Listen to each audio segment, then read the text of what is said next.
Welcome to Call Your Hits, a Storm Riders Airsoft podcast.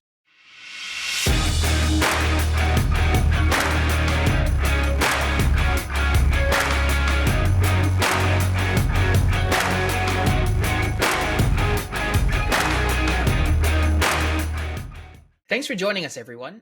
Last week, you had our part 2 on Operation Last Refuge Spore Cloud, and this week, you get our part 2 on Operation Black Gecko. Several weeks ago, you'll remember we had Ben and Josh on the show to talk about the annual Australian Airsoft game hosted in New Zealand this year called Operation Black Gecko. So today, the lads are back to do a bit of an after-action review with me, and this time they brought a friend, Adrian, also known as Candyman.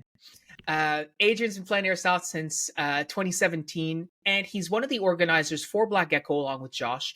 But he's also Oz1's game master, which we'll get into as we go through in the episode. But Adrian, Candy, welcome to the show. And lads, welcome back. It's always a treat to have you guys on. So good to be here. So, I know it's been a little while since the event, but I'm sure the memories have been permanently etched into your minds. Yes. I've seen a few pictures that Frosty shared on the Discord, and I'm really eager to hear more. I understand that the weather didn't exactly cooperate, which is a feeling as a Newfoundlander I am very familiar with. So I'm excited to hear about it. So guys, let's dive right in. Let's get to it. And why don't we just start at the beginning? So when we left off, Josh, Frosty, you guys were getting ready to hit the event. So talk to us about the lead up and just eventually getting there. I guess I'll start a bit because I need to try and figure out what I can remember from before. But it was pretty... Well, look, we always love a bit of duty-free. If you're going to have to travel to do something, there has to be some perks, right? Absolutely, 100%. So luckily most of the stuff that needed to be done as far as admin was concerned was already sorted before we had to get on a flight, which was good. Mm-hmm. I had a field laptop with me, which I didn't think I was going to need at all, but ended up using pretty much 100% of the time to make sure that everything was... it was like a game changer, literally. And then everything was just pretty much sort of set up as long as we went. Obviously, the caveat of being in another country and having 120 people asking questions day, night, weekend, holiday is a lot, but absolutely nothing we couldn't handle. And there was some fantastic pre-games throughout the week, which made the event easy for me. That it was really, I don't know, in the end, I think it ended up becoming 6 fantastic days of Airsoft and one in the middle, which has a story to it, I guess. Story and a half, don't you worry about that. So, Candy, why don't you talk to us a little bit about what your role was coming up into the event?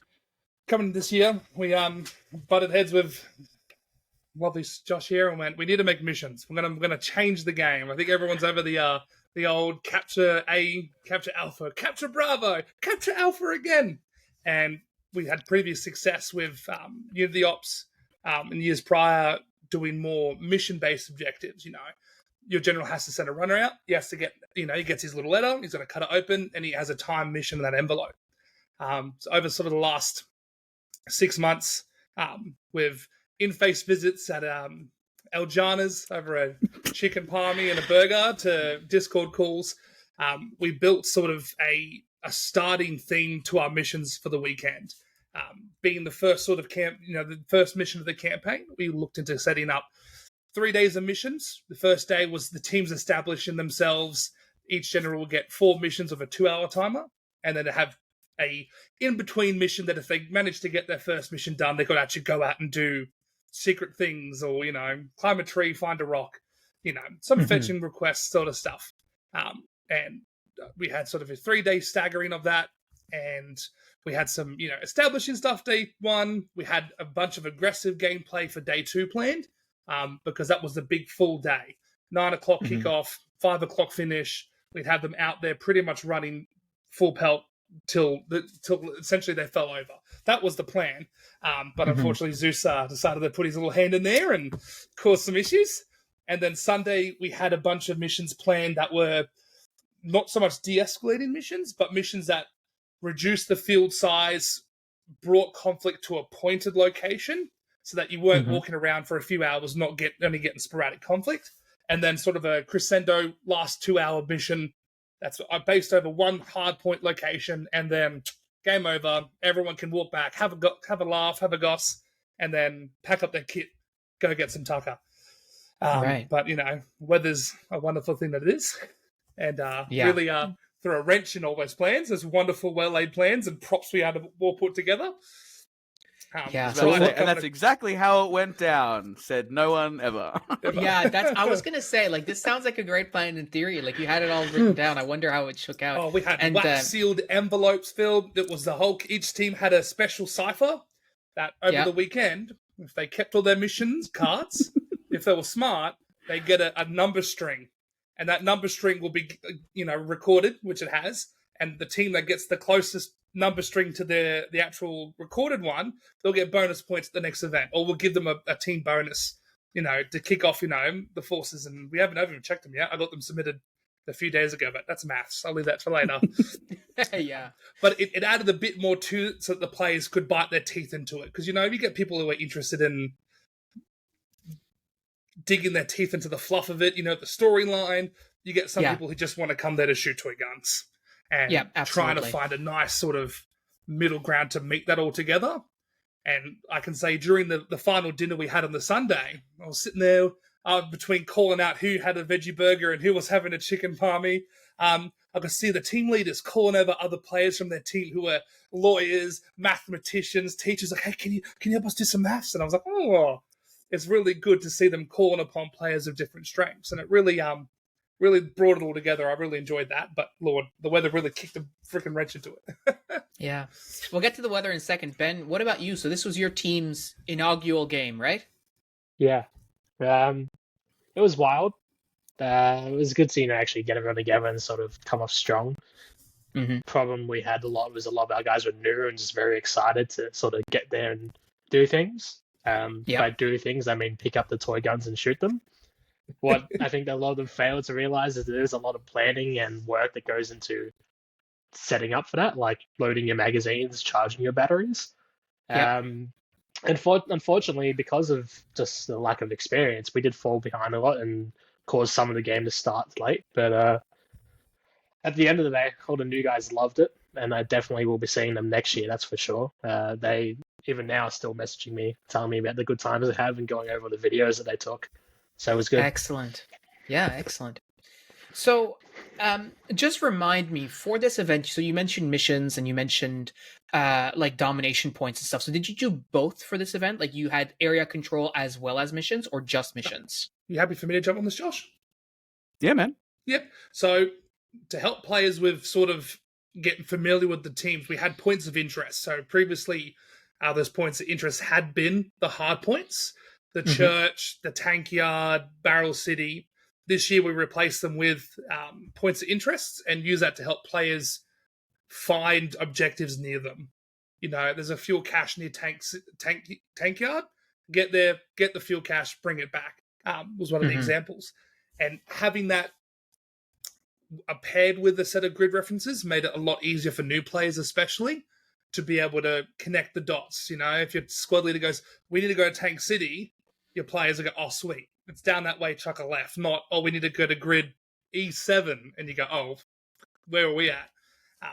And we used those points of interest more so for the setup of missions and special items and capture and control objectives as a part of it. But we never really used those locations as a conquest style gameplay. Yeah. I have to say, when I put that map together, so for context, the field that we play on is what used to be a collection of paintball fields.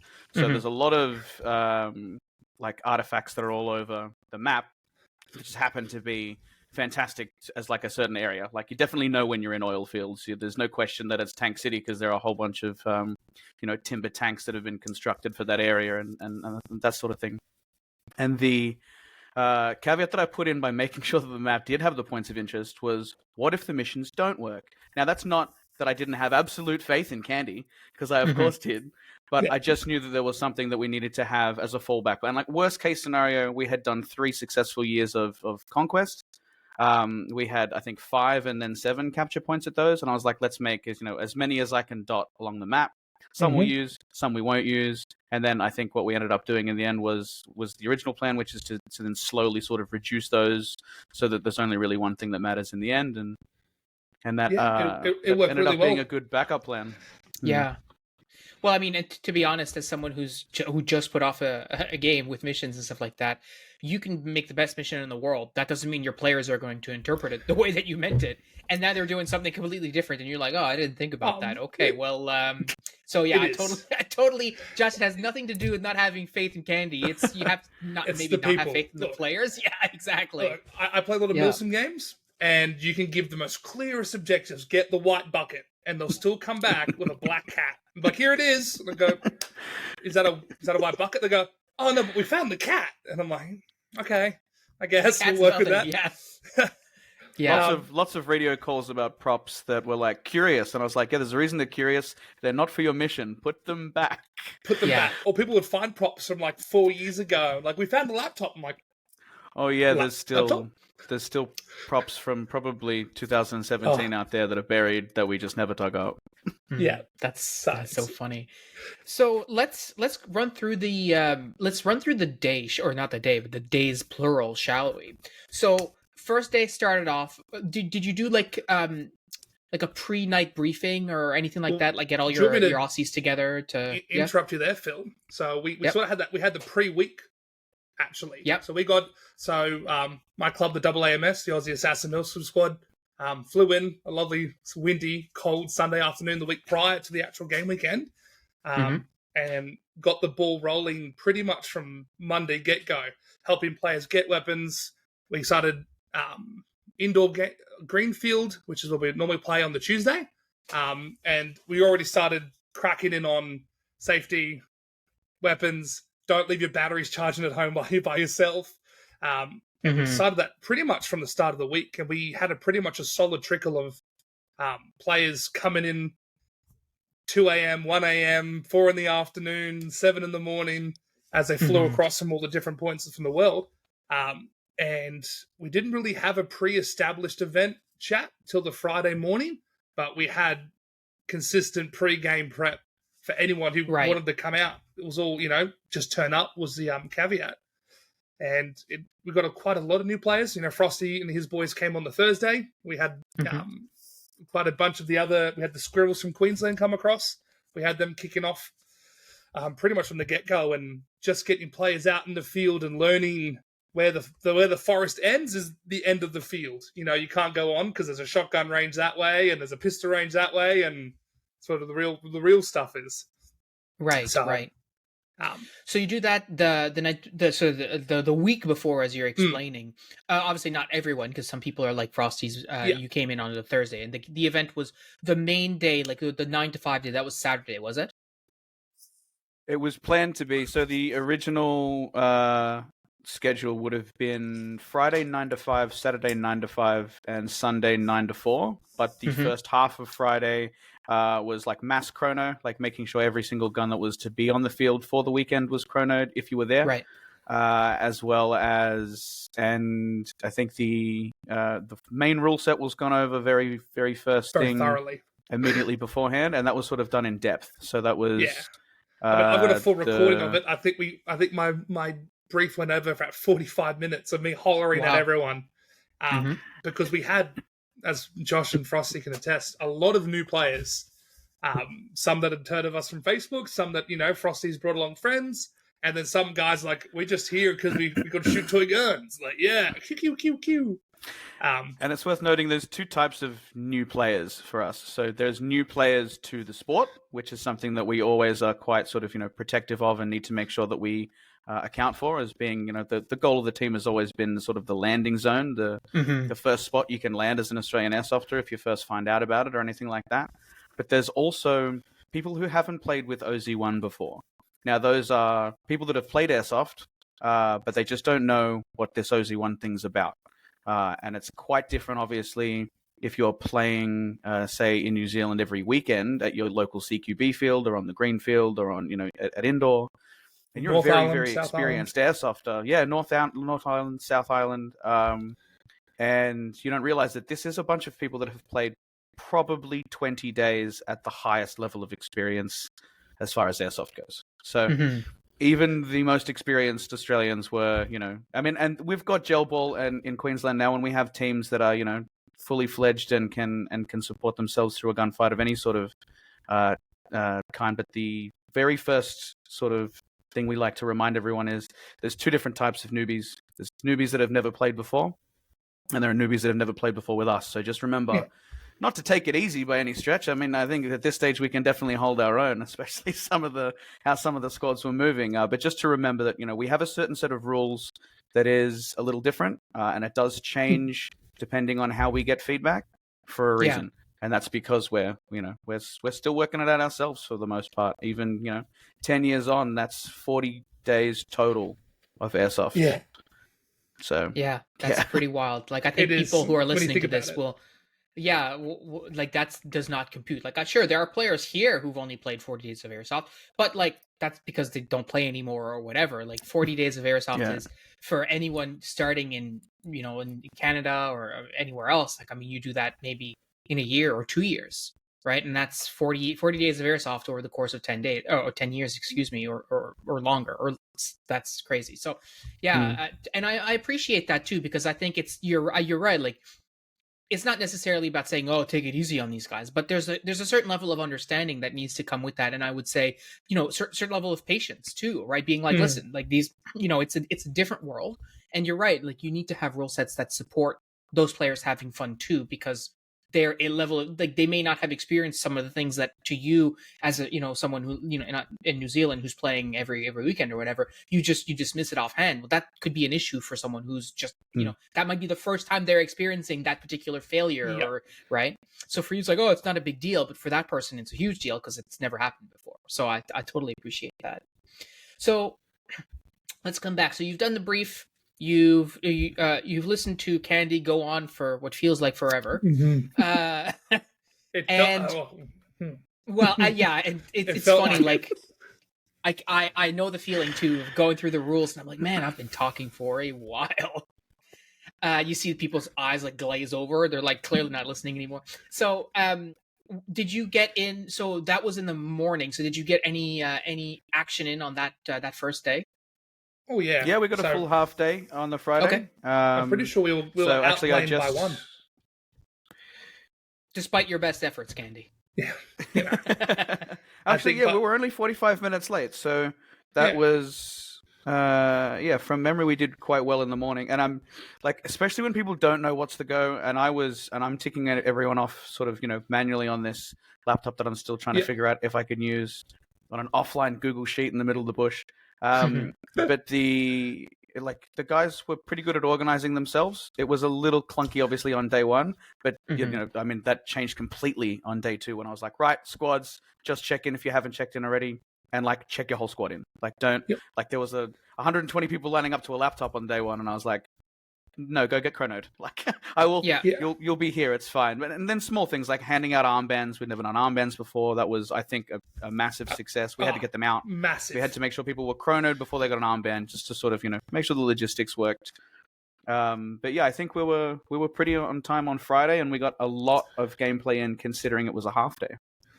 Yeah. Yeah. So Ben, what was your role in this event? Like in the context of your team, like did your team assume a leadership role, or how did that work out for you? Yeah, so in the past we've always done sort of one general on each side.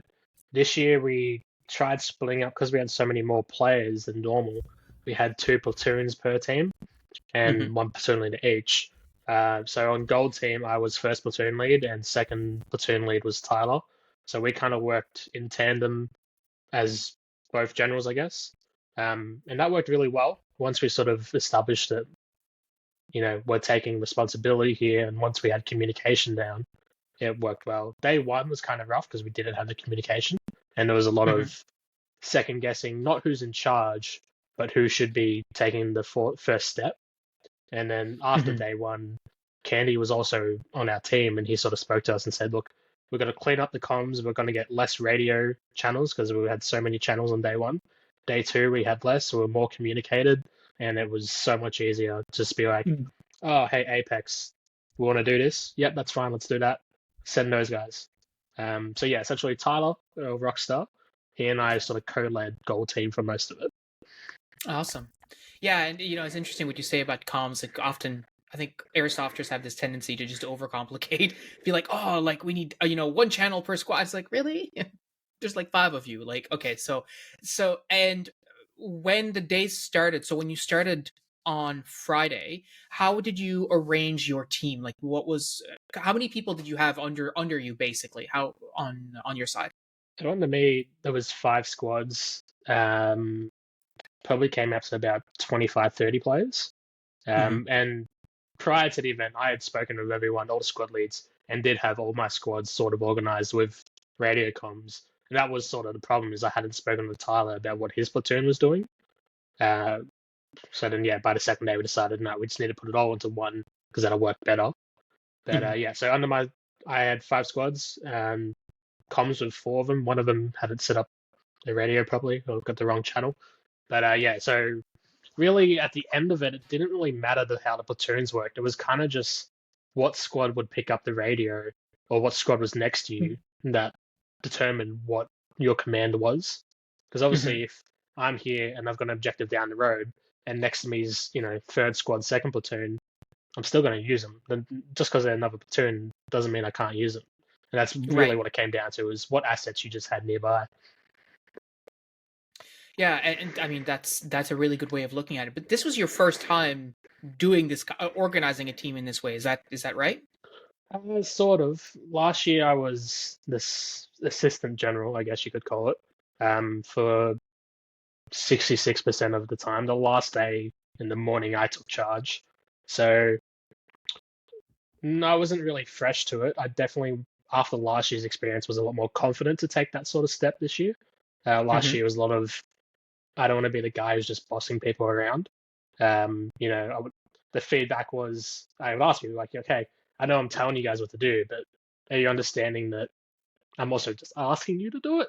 And this year I definitely was just threw that out the window, had full confidence. I was able to look at guys and be like, hey, we got to do this. You down to do it? And they'd be like, yeah, let's do it. So yeah, super easy. So you came into it looking to boss people around this year is what I'm hearing. a little bit. I mean, the problem was, the problem I had was I spent so much time worrying about the full team as a whole that I sort of overlooked my own squad. And to put my play style into one word for this event, I would say I was lost. Just a lot. So many times I was disconnected from my squad to where it was detrimental because they didn't know what to do because I couldn't tell them. And they'd be like, hey, can you regroup? I'm like, I'd love to regroup with you guys, but I'm literally in between 2 bushes right now. And I can't tell you where those bushes are. So yeah, really, unfortunately, that was my downfall for this event. I don't think I played to my best ability, and a lot of it was to do with just being lost. Right. So how did the event start? So you had Friday, like, did you issue the first missions, like, basically on the first whistle? So, I mean, I'm pretty sure Josh handed them out because I gave him these big 2 sacks of envelopes, all wax sealed and neatly numbered and double numbered. Only the days. Only day one. Only the they days. only got day one on Friday. So Spoony called me up and he hands me these 4 envelopes. He's like, these envelopes, write these times on it. When it hits that time of the day, you open the envelope, which I thought was a really good system to put into play. And yeah, we pretty much gave them out to both teams, and I think we even did courtesy calls on the radio as well. I overheard Josh at one point going, "Generals, pick up, open envelope 3 now," and if you got to reply, you got to reply. Right. But I think that worked a lot better than sending couriers across the field to then pick up stuff and have them run across, because that delays gameplay and then has players sitting around waiting for something to happen. And the wax seals was just something else. That was so cool. It was one of the coolest things I've ever seen. Having actual wax sealed envelopes to hand out to people, and they're like, "This is the," and I'm like, "These are your missions," and they're like, "Oh wow, these look real serious." That adds a lot of value. Yeah, the resistance team cut all their wax seals off and kept them. They're like, "Oh look, we kept them all." I'm like, "Oh mate, keep them." Not surprised. Yeah, they were. So the 2 teams were gold and black. Is that right? Purple. No, gold and purple. Gold and purple, right? Yeah. I had to try and think of two equally terrible colors to have in the bush because I needed to figure out if these armbands were going to work. They needed to be Decent. no one could possibly say we couldn't recognize which team it was. Mm-hmm. So it worked really well. Yeah, because if you're on purple, sorry, go ahead. No, you go ahead. I'll say because if you're on purple team and if you saw someone, if you got even a hint of yellow on them, you knew they were a valid target. And it worked exactly for yellow team. I had yellow team members going, look, if I didn't see any yellow in him, I'd have shot him. Because if I couldn't see yellow, good chance he was purple. We had to bring it up on the second day, actually. We had quite a few players put in the effort and bring out some absolutely beautiful ghillie suits, half ghillies, camo meshes, people who have a bit of spare time on their hand more than me. And, the call was, it's up to you to make sure that armband's visible. And, at least 50%, I think the rule was. Yeah, 50%. At least 50% armband visible. And because if you get lit up by your own team members, your complaints are null and void because you've made that decision to be like, I'm going to be stealthy and cool. But if poor Billy sees a bush that's moving with a gun, Billy's going to shoot gun first, then ask bush later. Yeah, I think a lot of people don't recognize with armbands that it's not to give you a disadvantage. It's actually to prevent you from getting lit up by your teammates whenever possible. Yeah. But ghillie suit users probably don't feel that way, but I digress. It's like I was actually super surprised at how everyone who had a ghillie suit was like, "Is this okay? Is this okay?" And I'm like, "Yeah, man. Like that's literally like it's." Perfectly clear without ruining your ghillie suit. Like if you're 180 degrees away, there's no way like people will see you at all, and that's not against the rules. That's not I think we had decided. What did we decide on day one? It was off arm, so not your trigger arm. It was the other one. So whatever you would like normally lead with. That way you could do that, and people could see it clearly if you weren't sure without having to expose. You're not putting the gun round, and that. People can go, oh no, he's pointing a gun at me, when in fact you're just trying to pull up your armband. Right. It can be a bit dicey in combat. So what happened right at the start of the game? So the teams got their missions, they started taking off. What was from a storyline gameplay point of view, what started happening? I can rumble you through that one. So HQ building. So previous years we've always had issues of spawn points. People camping spawn points, people not knowing where spawn points were.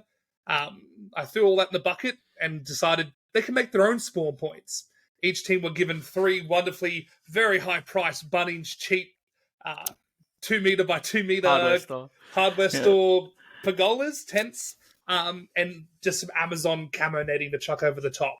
And it was their sort of mission goal to go out, deploy the tents. You'd have one for your home HQ, which was essentially undestroyable, so you could always respawn there, and then 2 fobs that you could place out in your zone that if you wanted to push them more forward, you could, but you risked having them cut off and overrun. And for both teams, it was a very big change that realistically hadn't been done for OZ1. We've always had a set location for a spawn point. It was this map marker.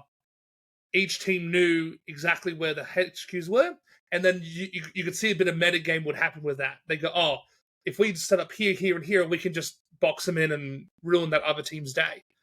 Right. And having these players have to go out, set these bases up, essentially, pull security, and then push out from there was, I think, a welcome change. A lot of players were like, oh, wow, this added a more depth to what was originally just going to be, they thought was just going to be a shoot 'em up. And that was the first sort of 2 hours they had to set that up.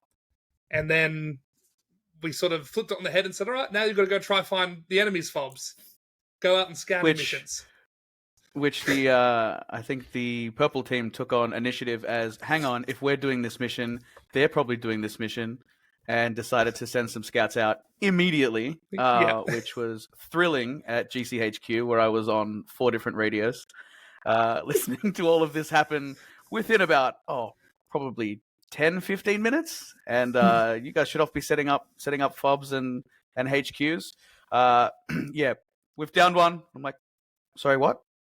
Yeah, we've downed one of the fobs. And I'm like, noted. All right, cool. Putting that in the score. Let's keep going. Yeah, they had achieved sort of quite early on. And just for clarity for me, like, would those spawn points change like from day to day, or like every like on the second day you would set them up again in a different place ideally, or how would that work?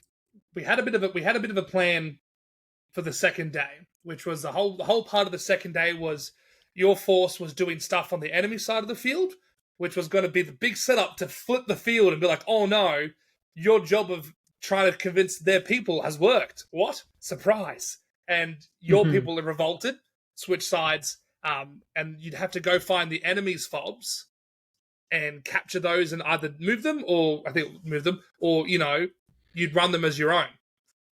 So that was the big great plan that was going to go off without a hitch. Yeah. And then Zeus came in and was like, "G'day, kids," and decided to throw. Effectively, it was a planned switching sides. So half of the time of the entire 3-day event was allocated to that first start.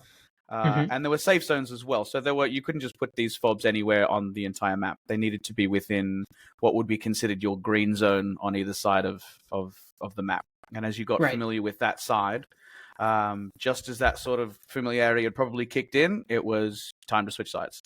So both teams got to go at both sides of the field in full capacity, and you've also got 60 players per side. You know, in theory, if everyone had arrived, switching sides completely, but within the story and without having too much interruption. That was supposed to happen midway through Saturday. Yeah. And then the winds came. Yeah, we adjusted. Yeah, so then the winds came. Then the winds came. Which we should probably get to because we keep alluding to it. Yeah. So let's talk about that then. So Zeus, I guess Zeus would probably be the right one. Anyway, point is, probably Poseidon. Poseidon maybe Poseidon. Bit of both. You're on an island. So I'd pull doesn't back. Matter who you anger, they're all angry. Yeah, you angered somebody. So I've got pre-existing injuries, and I was like, all right, I've got a call there.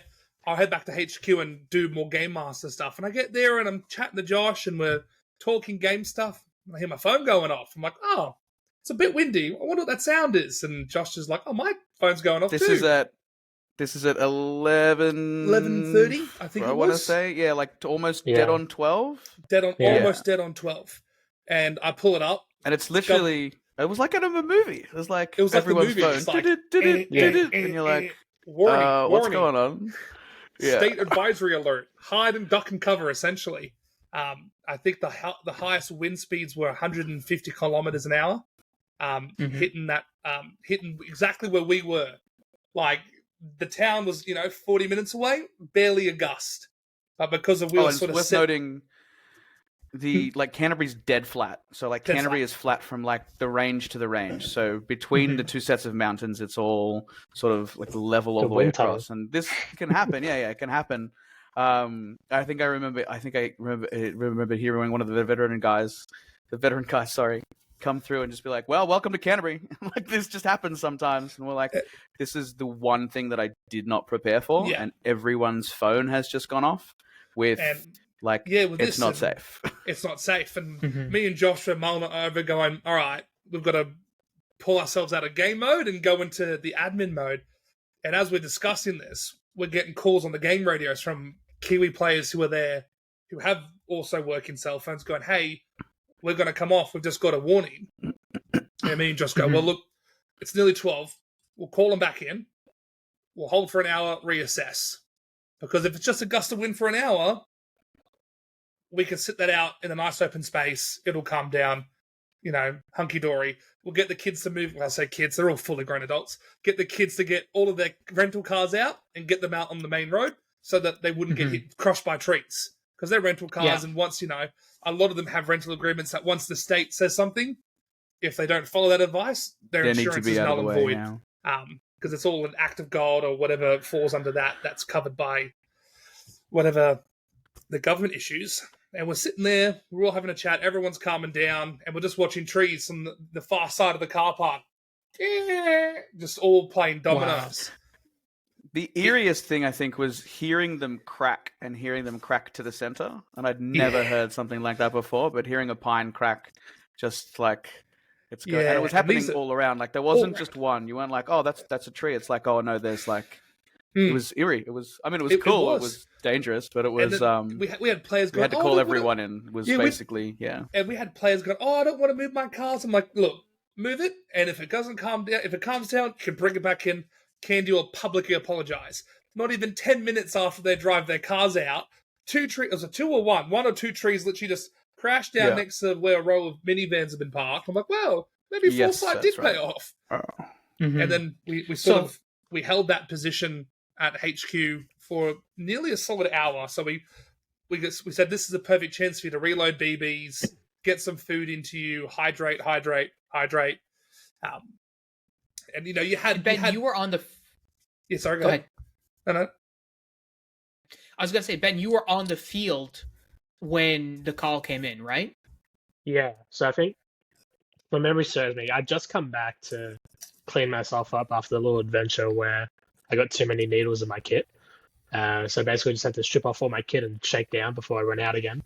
And then, went out again and sort of got the call saying, "Hey guys, we're going to call for lunch." I'm like, "Lunch? But we're still fighting." Come back and I'm like, "Yeah, we're just going to wait till the wind dies down."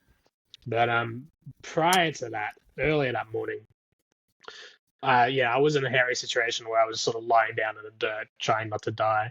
And I just hear this crack. And being prone, you can't look up. Your head just doesn't work that way. So I hear this crack. I'm like, "Oh, that was a cool noise. What was that?" And then in front of me lands this massive branch. And I'm like, "Oh, that could have killed me. That would have been bad."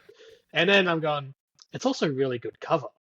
But everyone saw where it landed though. And apparently the enemy team saw it, and because I knew I was there because they just previously hit me, they go, "Oh, is your guy all right?" Because what they saw was me go down and then a branch fall down where I was. And apparently it's on film somewhere. So I'm waiting for someone to send that to me, and I'll add that to the Discord because I think that'll be funny.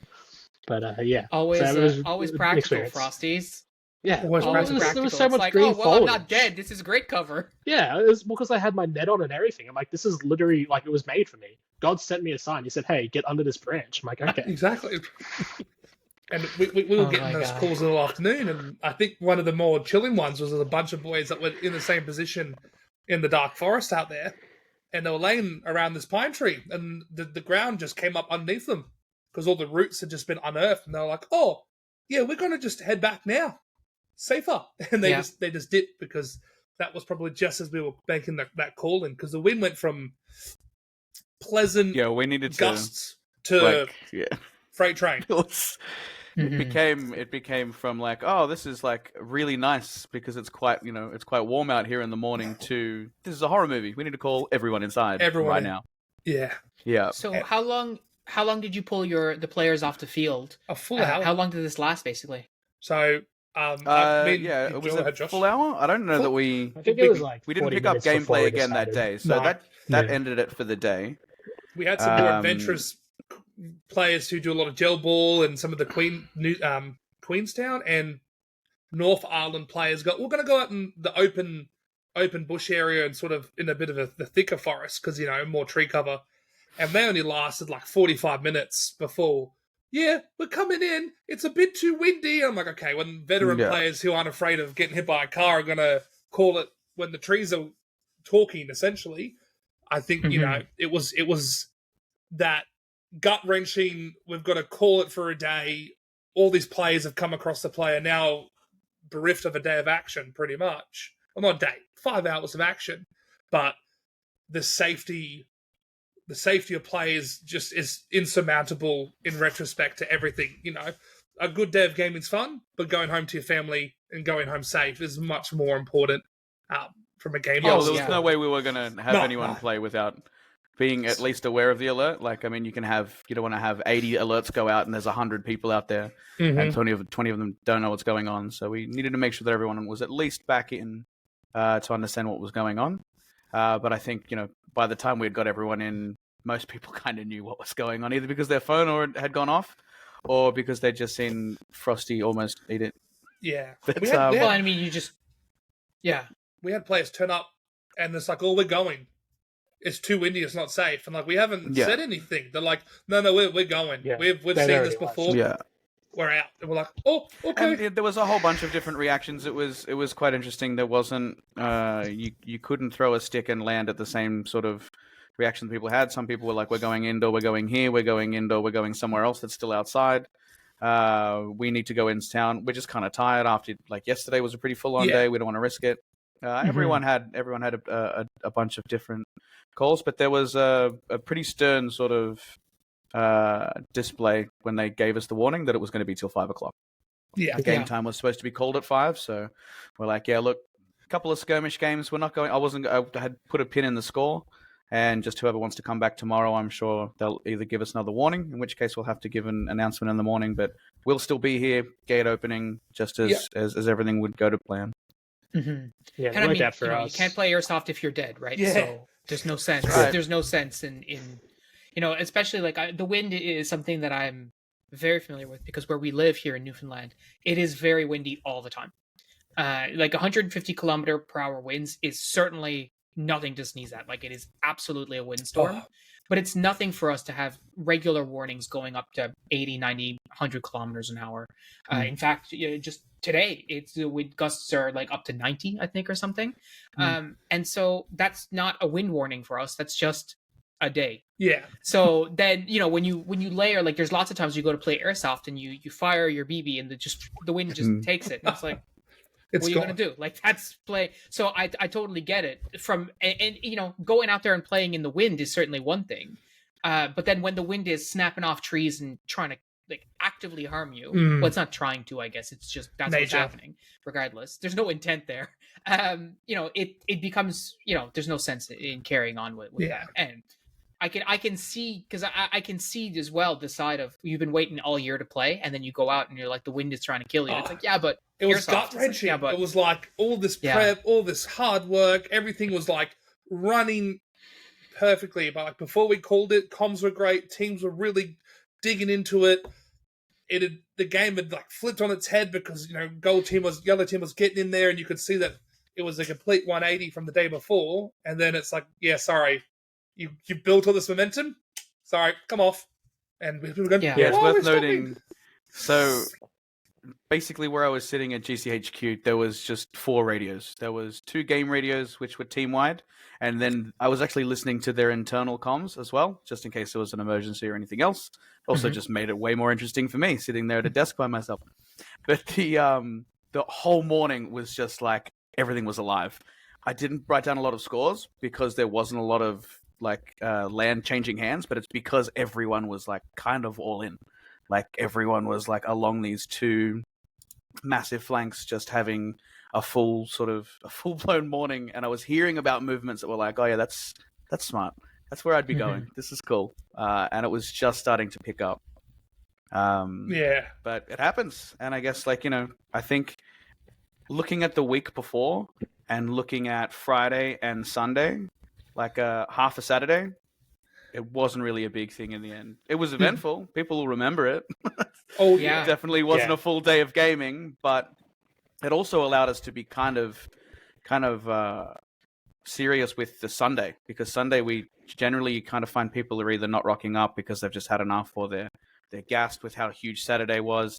We had a decent enough turnout, and everyone was kind of really good to go because of the fact that we had lost some time on Saturday, I was hard starting at 9 o'clock, and I think I made that almost very close clear. to true by like 10 minutes. I think it was like 9:10. Everyone was out on their way to the FOBs. Like, that's it. Like, you've had the briefing. This is the Candyman 5-minute version. I read that. If you haven't had the long one, ask your mates, because we are getting out there. We have 1 day left. This is a limited time offer. And then that Sunday is where it really sort of came into fruition. And there was so many game changes that we were able to make. We obviously had to throw the order of the missions out the window. Yeah. But that just let us improvise. In fact, we were quite lucky. Go ahead. Sorry. No. That I think turned into a better way to finish it. Yeah. Yeah, I mean, we had done this. I mean, we had a fantastic array of props to work with as well. So Candy was so amazing at setting up like 6 duffel bags, 6 jerry cans. I found 2 red cases somewhere. Yeah. We had found it was around Halloween season, right, as it is still now, and we had gone to like the closest dollar store at 10 o'clock on Saturday night.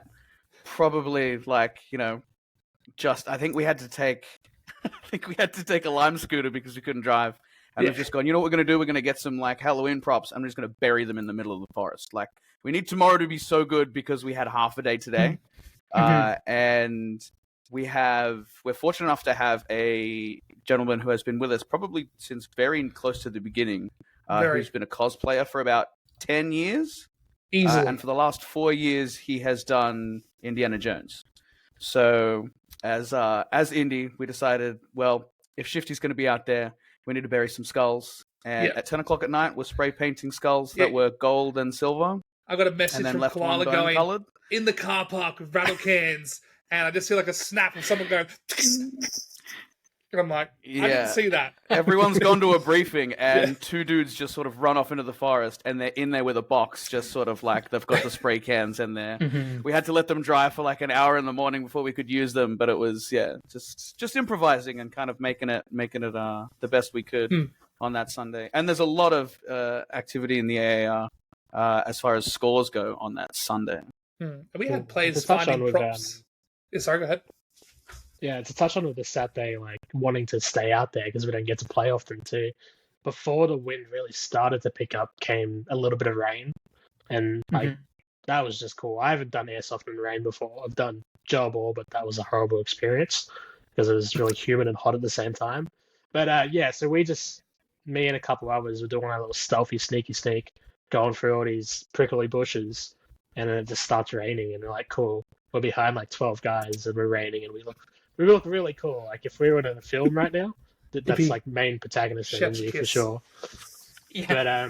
But the Saturday had paid off because people had things to do. Like I said, a lot of my guys were falling behind on something, so we sort of looked at the Saturday as an option to pick up what we were lacking.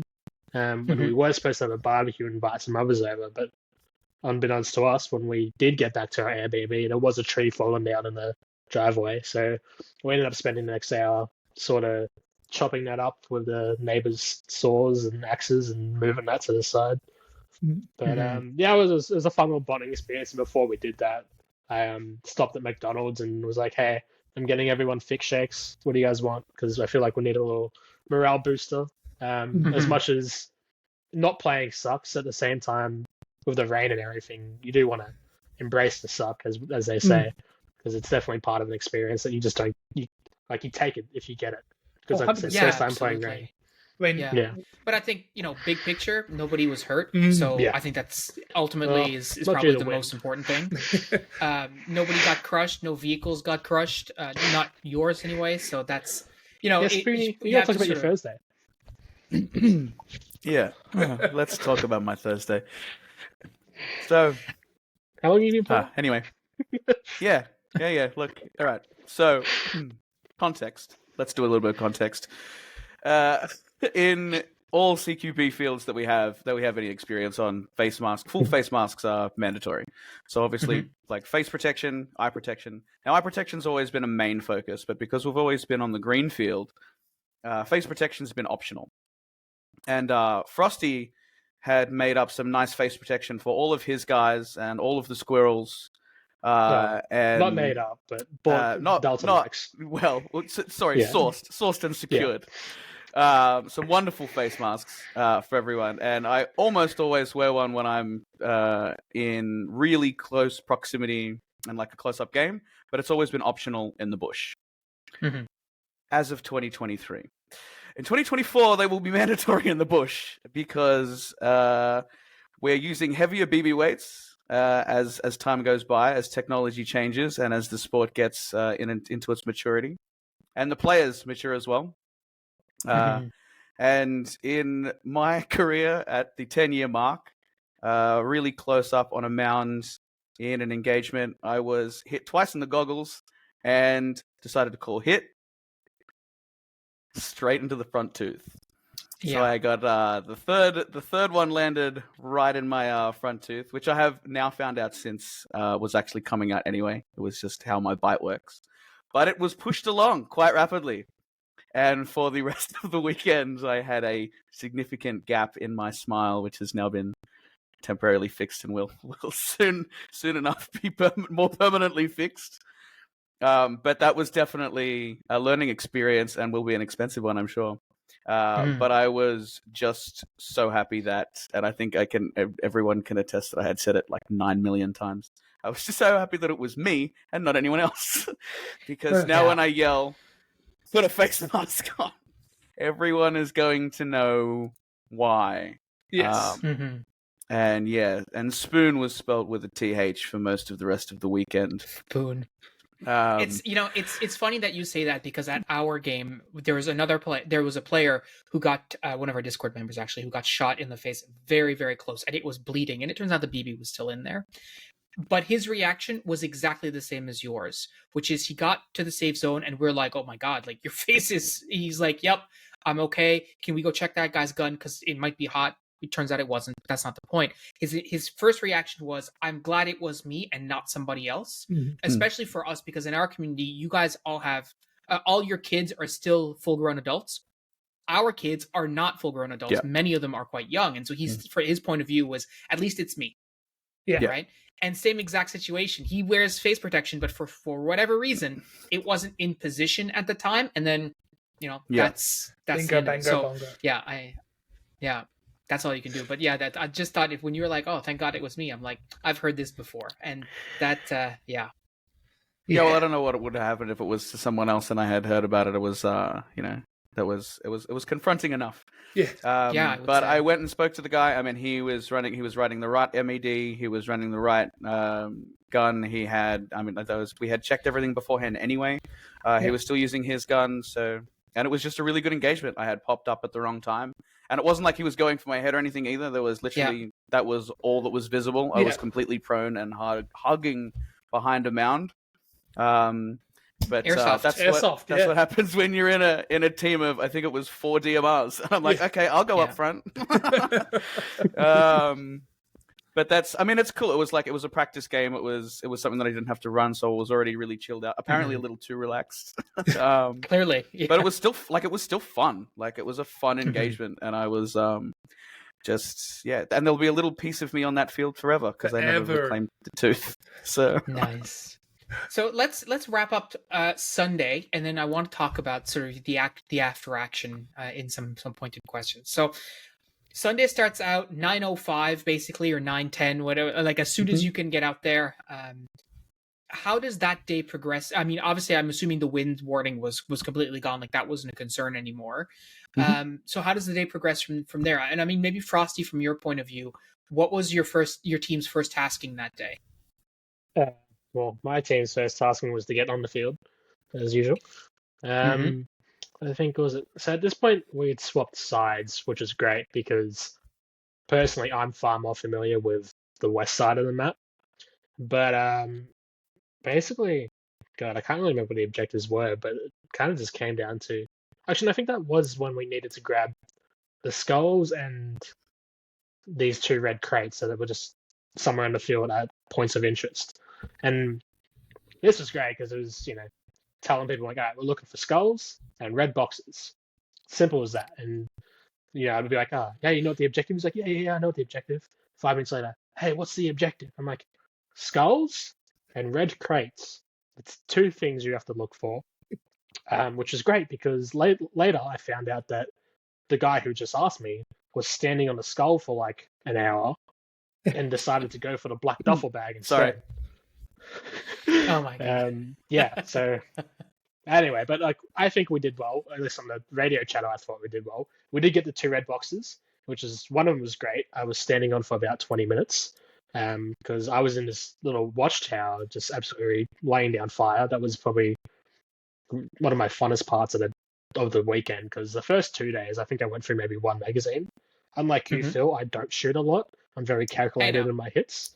But on the 3rd day in this tower, because there was just such a force coming, and it's just the angle I had, it did get to the point where I was empty, had to call up my mate Dozer. I was like, hey, have you got spare mags? He just goes, pulls them all out, take them, gives me like 5 magazines. I'm like, beautiful. Because his main gun. It's a good thing you learned that from me. It's a good thing you learned that from me. Yeah. But because his main gun was down, all he had was his sidearm. I was like, well, he's not using his magazines. I might as well take him. But we're in this little outpost building. I'm in the watchtower, and I call out to the guys below. I'm like, look high, look low, look underneath, open doors. It's hidden really well. Like they're sneaky about this. Looks everywhere except for the tower that I'm standing on. And then so I'm here for 20 minutes with my mate Perry and this other guy, and we're just talking, shooting people. And this other guy's coming up the stairs. He just looks at our feet, and there's this little like red box that had been sort of hooked on underneath us. So he just sprints down, jumps up and grabs it, and then runs back to our base. It's like, this is what I meant by like, look high, look low. Like it's here somewhere. We can't not have missed it. But yeah, we were just literally standing on it this whole time. It Don't took know how many so times I long. looked at my feet. It took so long to wedge that in there because the gap was only 10 centimeters. The box was 15, and I was like, well, if I smack it hard enough, it'll wedge in. And you look at the box too; it's very obvious. Like it's like when you're playing I don't know, zombie games or something, and you see that bright red first aid kit. That's literally what it looked like. It may as well have been like glowing, like when you would see something in GTA. It's just sort of just sort of sitting there, like it's definitely the box. Yeah. But so there's no duffel bags I picked up though, so at least I didn't make that mistake. Yeah, that's something. So how did the game end up? Which team ultimately was victorious, and sort of what was the key to their victory from your perspective as game organizers? So you've got the scores like, on you? I do have the scores. You don't have to announce it here if you haven't announced it publicly. No. I think I've provided the AAR this week and the final scores. It was actually, I think I've got them here. It was super close, as it always and is. I had done a quick run through right before the last mission orders were done. So, Candy had done a really good job of making all these missions. We had all these missions, and I had to be like, guys, do you still have the missions? Like, it might be some, like, do you still have the day 2 missions? Do you still have, like, whatever you've got? And I went through them, and I thought, what can we work? Like, what can work, what can't? And we had basically gone through, and because the timeline had been completely sort of messed up, we'd done everything that we could do that was in the envelopes. And then it just sort of became time to just get rid of all of the outposts and change the game. I had to move each enemy team into basically what was the worst positions for them to capture. So really close to the other enemy's base, and then and to the other side as well. We had one capture point, I think, out of that, and it came down to, and we were only giving out 25, 50, and 100 points, except for the final battle, which was 200 points. So I kept it really, really simple. One team won by 50 points. I think it came down it came down to 50 points, 875 to 925. And I realized at so Purple's communication, so the new resistance, the invading force, from day one was fantastic. Kudos to John, their leader, who did a fantastic job and took it very, very late. Like, these command positions were all allocated during the week that we were on. So we had landed in country. Almost no one wants to do it because everyone wants to just run around and play. I'd asked some veteran people, and they were like, look, ordinarily, but this is my 5th Milsim this year. Not me. I want to be I'm going to play in my squad, and I want to do my squad stuff. And I was like, that's totally fine. Respect it. Let's go. And but they still helped out, and they did a fantastic job. Purple's comms, excellent day 1. And it showed in their score. It came all the way through to the very, very last primary and secondary objectives. So every capture point had been nuked off the map except for one, and it was the one that was closest to the gold spawn. So there, where they had put their HQ. All they had to do was hold it. They just had to keep it, and they had a full fighting attack force of all of their guys. Yeah, so Purple had to sort of basically come from all directions and just take that one capture point. If they did, for sure they win the game. If not, Gold still has a chance. But Gold was behind by a little bit more, so I had to allocate playing cards, which ended up having names on them. And they were given to just 2 random, skilled players on each team. and they were worth 25 points each. So they still had a chance right up until the end. And it ended up being, I think, 50 points difference between the teams, which I have to say, we must be getting too good at this, because that is the third or fourth time that we have had a game too close to call right up until the last hour. Last year's event, it was less than 40 points difference between the two teams. And that was the decider of 3, and both of those had not been decided until Sundays. So each 3-day event had always taken till the Sunday, till the last sort of hour or two, for anyone to be a clear winner. So everyone did really, really well, and that's Purple a good came out on problem to top. have as an organizer. It's a good problem to have. Oh, it was fantastic. And I think it's better for the players too. You finish an event and you were only this close to winning is a lot better than going, oh yeah, you were like 4,000 points behind, guys. Sorry, but look, next time. It can change. And not to mention if they get that sense midway through the game. Yeah. Right? They're like, well, we've got 3 hours on the field and nothing we can do will make our team win. You get the people going, that's horrible, what's right? worth, why am I here? So. Yeah, exactly right. So let me ask you couple of AAR questions overall. Maybe, Ben, we'll start with you. What was your biggest lesson learned at this event, and what are you going to do differently in future? Sort of touched on it earlier. Figure out what role I'm really taking. Am I putting my squad or team first? I do enjoy the command sort of aspect, but I also enjoy working with my little team and being sneaky. I can't do both. So, I got to learn what I want to do next year, whether it's one or the other. It's definitely probably the biggest lesson I learned. That, and that because we are growing as a community and this is one of our biggest events, unfortunately, you just don't have time to say hi to everyone. You gotta, I don't know, unless I'm a list guy, unless I make a list and check everyone off. But that was a big problem this year, was just so many friends to be made and so many friends to meet again. Candy, from your perspective, especially thinking about the missions and stuff, what is something that you definitely want to do again next year? And what is something you definitely, aside from the win, do not want to do again next year? Well, I think having the play credit spawn points was really good. I think that really brought a new change to a lot of the old problems we'd have, where players would be liberal in getting back to spawn zones through safe zones and using HQs as spawn points, which we vetoed this year, and having their own player spawn ones. I think that worked terrifically. All the feedback I got, except for people getting lost, was that it worked really well. And having players be in control of their fate was a lot more interactive for them than to be told, this is your HQ. And sometimes there'd be a natural advantage for a team having a set HQ, be it a pre-made location on the field, a fort, drum barrels, and the other players have an open field of a shack in it. Giving them that freedom to do it worked really well. I didn't see a lot that I didn't want to recreate for the next year's event. I think the mission cards worked really well. Reiterating to take only what your mission cards can be worked on, because labeling take green jerry can somehow turned into steal all the black duffel bags. We'll have to work on that a bit more, but I want to see more props out there, and I find that the hardest part having to fly over is organising that, and organising that interim storage from now to October. I didn't really find anything I didn't want to recreate.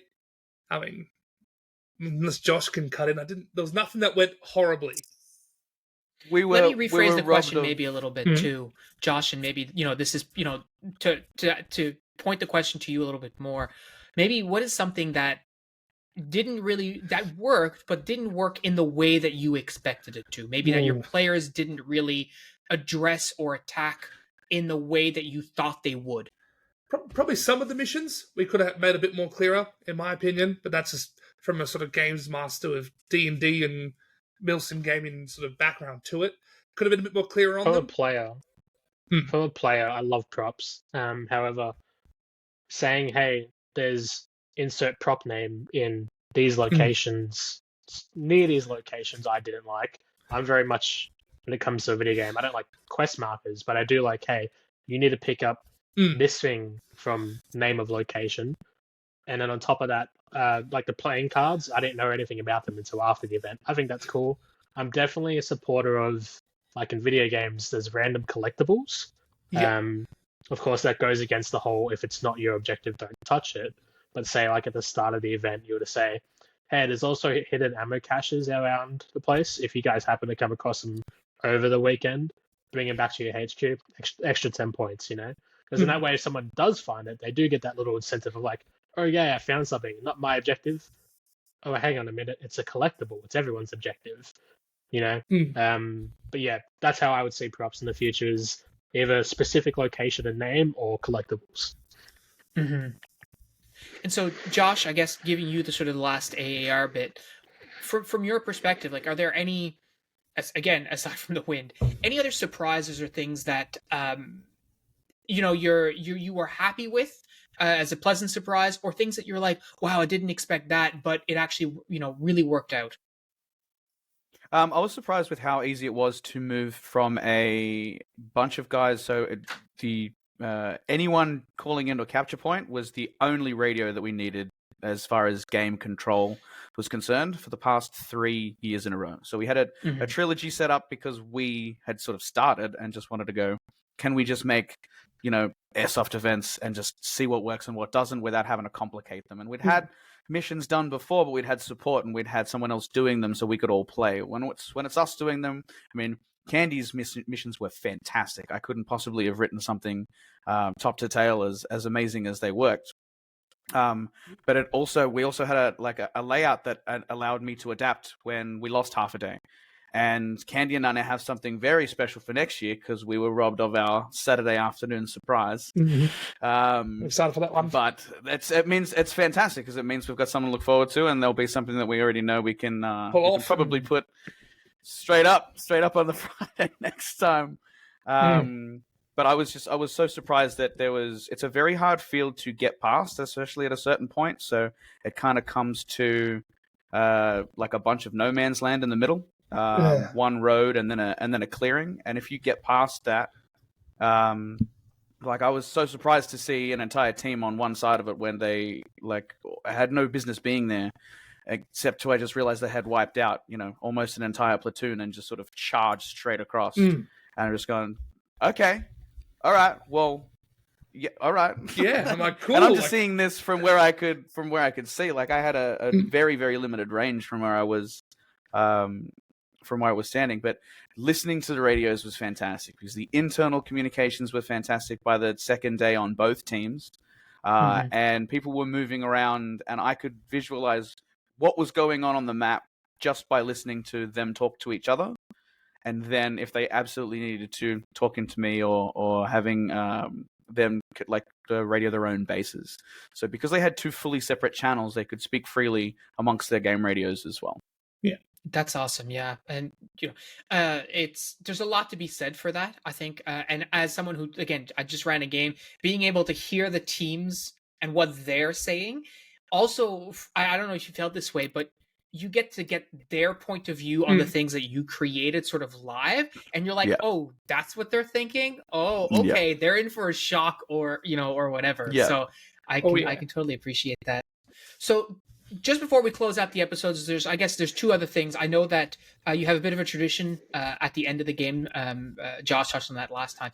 But in terms of gameplay, the other thing you had mentioned before was around the medic rules. So I'm wondering if you could talk about that. Yeah, so as a part of, your sign-in, when your squad would sign in, you'd get your armbands, but each squad would have a dedicated medic. And they got their own little fancy black and red armband, which was a change from previous years where you'd have the bandage system. First hit, someone can, hand on your shoulder for 10 seconds. You'd have a bandage, and there'd be a lot of background work to make that happen. You'd have to bring your own, or we'd have to supply 210 bandages that you would never see again. They would just disappear because they'd just be plain cotton. We introduced the squad medic. Every squad had one. He could revive anyone in the squad as many times as you could get to. He could, him and himself, though. Team. Yeah, the whole team. But he could only be revived by the squad leader. So you had this caveat where if you kept your medic safe, you could steamroll effectively, within the time restraints of respawn and reviving players, the little cooldown period after being revived, you could keep a squad going across the field through multiple combats if you played smart with your squad leader and played smart with your medic. Whereas if you just sort of, good luck, kids, and you throw them out in the field and your medic and your squad leader got hit, you're effectively out of a vital resource until they had to go back to HQ and respawn. And we had a few people apprehensive about it at the start, but by the end of it, I had nothing but positive praise regarding it. It was just like, wow, this is a game changer, because you turned a role that was ubiquitous to everyone and made someone important for that. And people sort of went, I want to be the medic. This is such a cool thing. And they took on an own persona and role to do that. And I think that was really cool to see players, especially the new guys, who were like, I'm fast. I have a little rental M4 and I can zoom you around the field while you've got, the big guns. I can become a vital part of the team, still being the new guy. It wasn't just, hey, newbie, frontline battle fodder, take the hits for me so I can kill people. They got to participate, and I got to see that firsthand on my field walks as a ref, as a player when I got to play for the first bit in the set on the Friday. Seeing new guys who were like, I can just run around and revive people and not get peppered, but I can still get involved and be a vital part of the team. It was terrific to see. I think it was really, really wholesome. I'll always say, I think medic is a great role for new players. My first year, I was a medic. Like Candy said, it really gets them involved. So to not have that the previous year was kind of disappointing, and it's good to bring it back. And we had one of our new guys as medic this year, and he loved it. He was a champion, to the point where he's like, I'm just reviving people. I don't care. It's that sort of Battlefield vibe of running around with defibrillators, just shooting the ground, Battlefield hoping 4 you pick up a body. Exactly. Yeah. But I think why we did the rules the way we did this year was to get people constantly fighting, not complaining about walking back to a respawn. Even though we had more spawn points this year, in a sense, it was null and void. And to say that, I think I went back to my HQ maybe 2 or 3 times.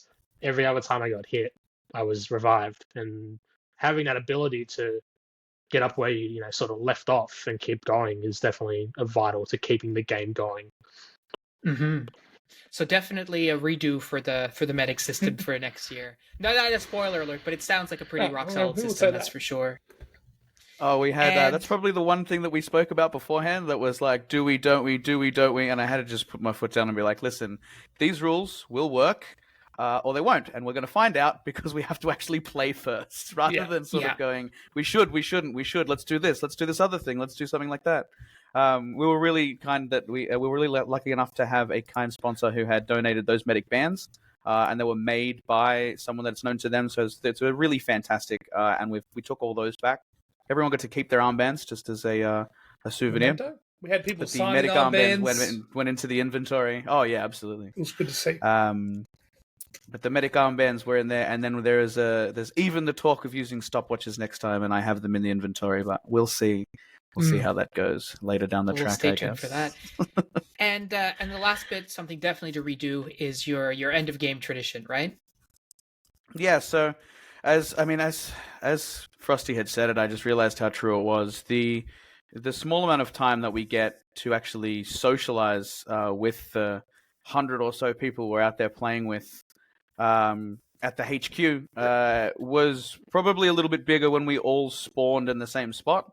And when everyone was coming out sort of quite rapidly to grab BBs or whatever. But this was very sort of, no, grab your gear, get to your FOBs, and then sort of spread, like you're out, go and do your stuff. I don't want to see you here at GCHQ. This is my haven with my 9 million radios. Let me sit here and listen to you all play.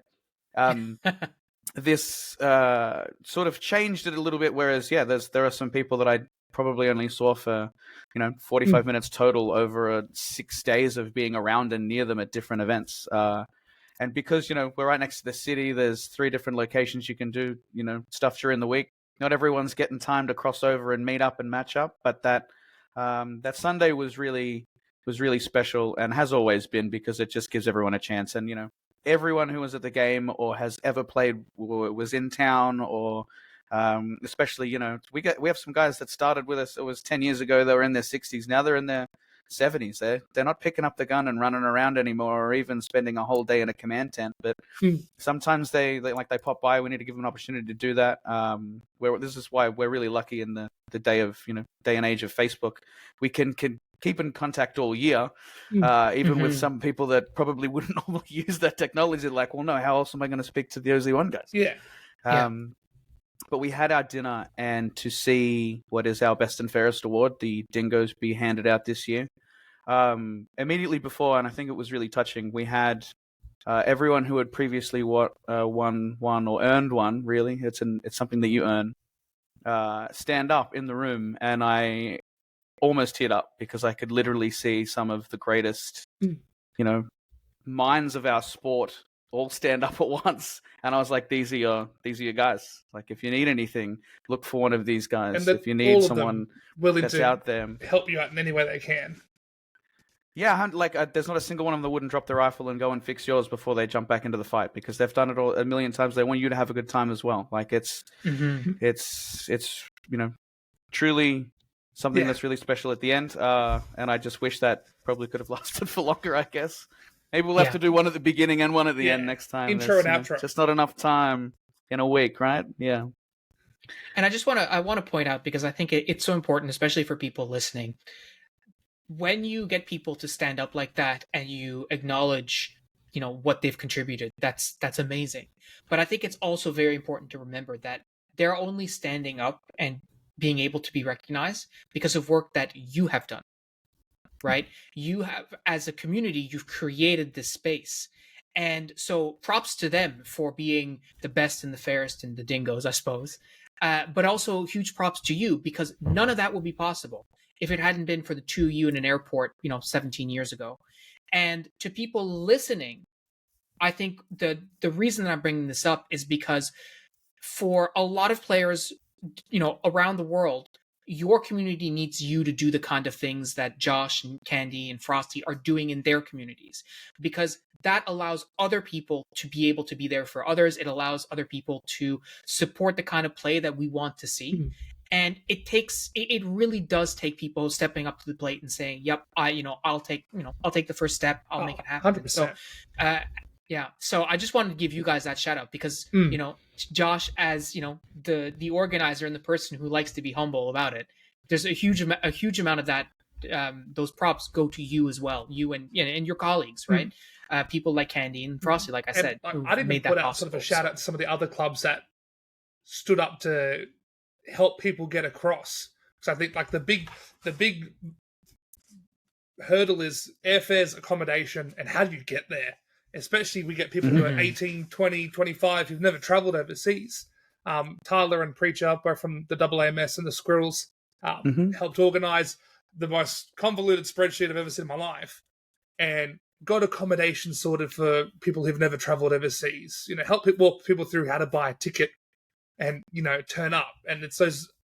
Years in a row. And these unsung heroes, they don't flaunt and go on about how great their event, look at this, we got you all here, give us some recognition. They're just like, we want people here to play and have fun.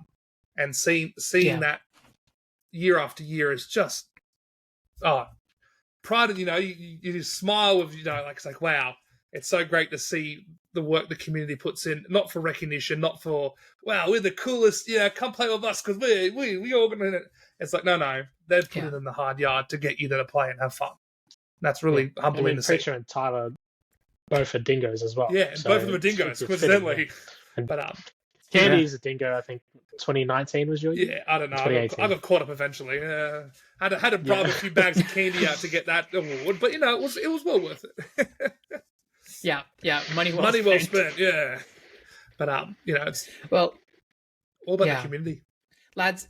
It's always wonderful to talk to you guys. Candy, first time, but hopefully not the last. Join the Discord. Join the Discord. That's right. Send me a link. Please come. The only thing I can say is that, and we talked in the lead up to the episode, Josh and I were talking, like, being able to hear these stories really, reconfirms to me the sort of like the universal nature and the international nature of what airsoft is and what it is to people, and how you build these community. And it really is truly community building and giving people the occasion to the opportunity, to rise to the occasion and support, fellow airsofters and stuff. So it's phenomenal. And I know we've said it before, but you have so many hurdles to jump over being Australian airsofters, and yet here you are. Right. And that speaks volumes to the dedication of you guys in your community. So I can't thank you enough for taking your Monday evening to be here with me and just chat about all this kind of stuff. It's just phenomenal. So thank you so much for being here, guys.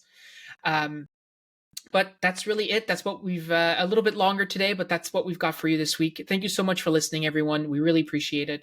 Come check us out on the Discord if you haven't already, and we will talk to you soon. Thanks for coming.